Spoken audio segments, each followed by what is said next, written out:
Hi అందరికీ నమస్తే. Welcome back to my channel I do what I love. ఈరోజు bank Nifty option trading strike price వచ్చేసి 47,700 call 6th March. Buying price వచ్చేసి 75 rupees, only 1 lot. నేను 75 రూపీస్లో by చేశాను. నేను బై చేసిన దగ్గర నుంచి ఒక 1.5 అవర్ 1 hour 45 minutes వరకు 75 రూపీస్, 76, 77, 78, 80, 84, 82 రన్ అయిందనమాట. 10 pointsలోనే అప్ అండ్ డౌన్ అయింది. 74, 73 కూడా వచ్చింది, బట్ అంతకన్నా ఎక్కువ తగ్గలేదు. ఈరోజు మార్కెట్ పాజిటివ్గా ఉంది కాబట్టి అక్కడక్కడే డాన్స్ ఆడింది. సో అది ఒక 2 hours తర్వాత జంప్ వచ్చిందనమాట. 2 hours తర్వాత జంప్ అప్ సైడ్ వచ్చింది. సో నేను క్లోజ్ చేసిన ప్రైస్ వచ్చేసి 150. సో బయింగ్ ప్రైస్ వచ్చేసి 75 రూపీస్, క్లోజింగ్ ప్రైస్ వచ్చేసి 150 రూపీస్. ప్రాఫిట్ వచ్చేసి 1125 రూపీస్. ఇవాళ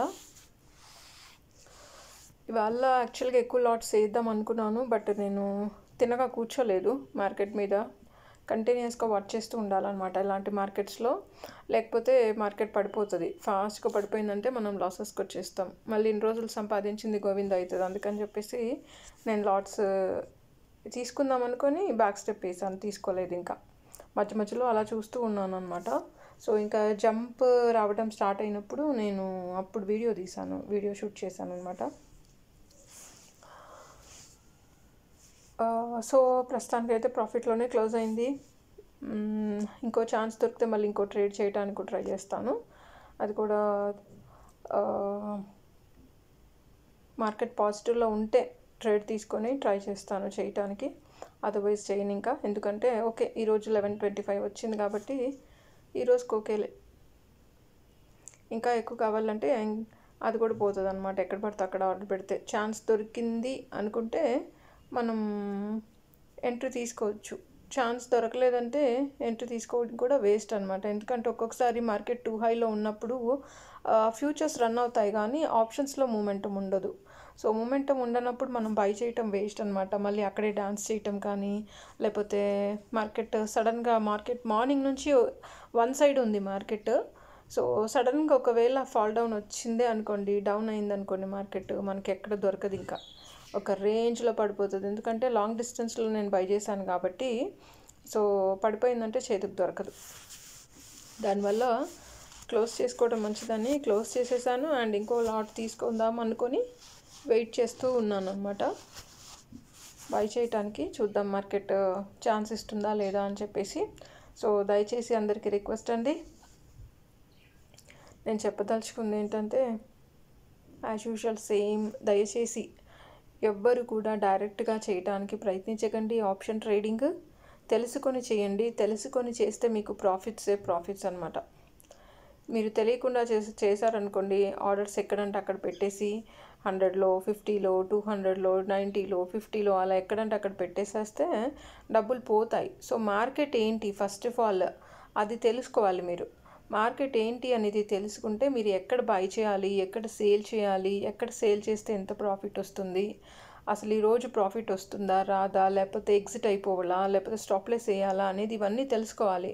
తెలుసుకుంటేనే మీకు ప్రాఫిట్స్ అనేవి చూడగలుగుతారు, లేకపోతే లాసెస్ బేర్ చేయాల్సి వస్తుందండి. అందుకే నేను రెగ్యులర్గా చెప్తూనే ఉన్నాను మీకు, నేర్చుకొని చేయండి, నేర్చుకోకుండా చేయకండి. సో ఫ్యూచర్ ఏంటి, ఆప్షన్స్ ఏంటి, నిఫ్టీ ఏంటి అన్నీ తెలుసుకొని మీరు మార్కెట్లోకి దిగితే అప్పుడు మీకు ఒక నాలెడ్జ్ అనేది ఉంటుంది కాబట్టి మీకు ఐడియా ఉంటుంది. తర్వాత మీరు చేయటానికి ఫ్రీగా అవుతారు. లేకపోతే అదర్వైజ్ మీరు టెన్షన్లో ఆర్డర్స్ ప్లేస్ చేశారనుకోండి, అదర్వైజ్ ఫస్ట్ ప్లేస్ చేయటం పెద్ద టెన్షన్ ఏమి ఉండదు, సరేలే అని చెప్పేసి ప్లేస్ చేస్తారు. బట్ లాసెస్ ఎప్పుడైతే మీరు భరించలేని లాసెస్ స్టార్ట్ అవుతాయో, మీరు ఒక 5,000 లాస్ అనుకోండి, ఓకే ఆ 5,000 క్రాస్ అయ్యి ఇంకా ప్లస్ అయిపోయింది అనుకోండి, అప్పుడు ఇంకంతే అనమాట. డబ్బులు ఇట్లా పోతూనే ఉంటాయి. అందుకని చెప్పేసి నేర్చుకొని చేయండి. నేర్చుకొని చేస్తే ఆ 5000 లాసెస్ కూడా ఉండవు. బట్ ఆ 5000 లాస్ మీరు కవర్ చేయాలన్న ప్రయత్నంలో ఇంకెక్కువ లాసెస్ని చూస్తూ ఉంటారనమాట. అందుకని చెప్పేసి నేర్చుకొని చేయండి అని చెప్తాను నేను. నేర్చుకోకుండా తెలియకుండా మీరు అటెంప్ట్ చేయకూడదు. అటెంప్ట్ చేస్తే మాత్రం ఆప్షన్స్ అనేవి చాలా డేంజర్ అనమాట.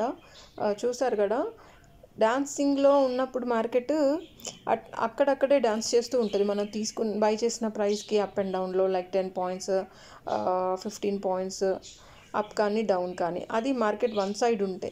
2 సైడ్స్ ఉందనుకోండి, సో అప్ అండ్ డౌన్ ఎక్కువ ఉంటుంది కాబట్టి మనం ఎక్కడ క్లోజ్ చేయాలో తెలియదు. హోల్డ్ చేద్దామా అని అనిపిస్తుంది, లేకపోతే ఎగ్జిట్ అవుదామా అనిపిస్తుంది. మళ్ళీ ఎగ్జిట్ అయిపోతే డబ్బులు పోతాయి కదా అనిపిస్తుంది లాసెస్లో ఉంటే.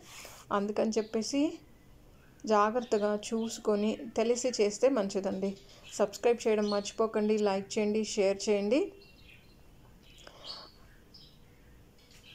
Thank you for watching. I do what I love. ఇంట్లో కూర్చొని రోజు మనకు ఒక 500 వస్తే బాగుండు, 1000 రూపీస్ వస్తే బాగుంటుందేమో అనేసి అనిపిస్తూ ఉంటుంది చాలామందికి. వర్క్ ఫ్రమ్ హోమ్ ఏమైనా ఉంటే చేసుకుంటే బాగుండేది అని చెప్పేసి. సో ఇలాంటివి చేసుకున్నారనుకోండి, ట్రేడ్ మార్కెట్లో జాగ్రత్తగా చేసుకుంటే మీరు ప్రాఫిట్సే చూస్తారు. ఈవెన్ మనము మార్కెట్ ఫాల్ అవుతున్నప్పటికీ కూడా మనం ప్రాఫిట్స్ తీసుకోవచ్చు అనమాట. మార్కెట్ డౌన్ అవుతున్నప్పుడు కూడా మనం బై చేసి ప్రాఫిట్స్ తీయొచ్చు. సో ఆప్షన్స్ అనేవి ఎంత జాగ్రత్తగా చేసుకుంటే అన్ని డబ్బులు వస్తాయి, ఎంత అజాగ్రత్తగా చేసుకుంటే ట్రిపుల్ పోతాయి అన్నమాట. సో ఇప్పటి వరకు నేను లాస్ట్ 25-26 డేస్ నుంచి కంటిన్యూస్గా పెడుతున్నాను వీడియోస్.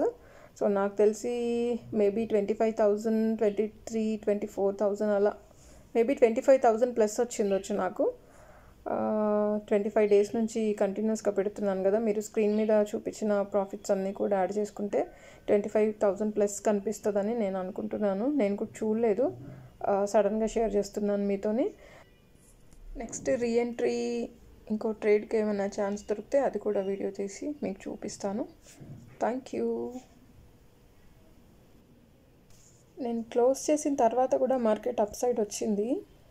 బట్ ఓకే, నేను 150 చాలు అనుకొని ఎగ్జిట్ అనేది చేసేసాను అనమాట. సో మీరు చూస్తూ ఉండండి వీడియో. మీరు లాస్ట్ వరకు చూస్తే మార్కెట్ ఎంతవరకు అప్ సైడ్ వెళ్ళిందని కూడా అనిపిస్తుంది. ఒక్కొక్కసారి మనకి ఎగ్జిట్ అయిపోయిన తర్వాత కూడా మార్కెట్ మనం క్లోజ్ చేసిన ప్రైస్ కన్నా ఇంకా పైకి వెళ్తుంటే అబ్బా మిస్ అయిపోతున్నామే, ఇంకా పైకి వెళ్తుంది కదా అని అనిపిస్తుంది. బట్ సేఫ్ సైడ్ క్లోజ్ చేసుకోవడం కూడా చాలా మంచిదండి. Thank you.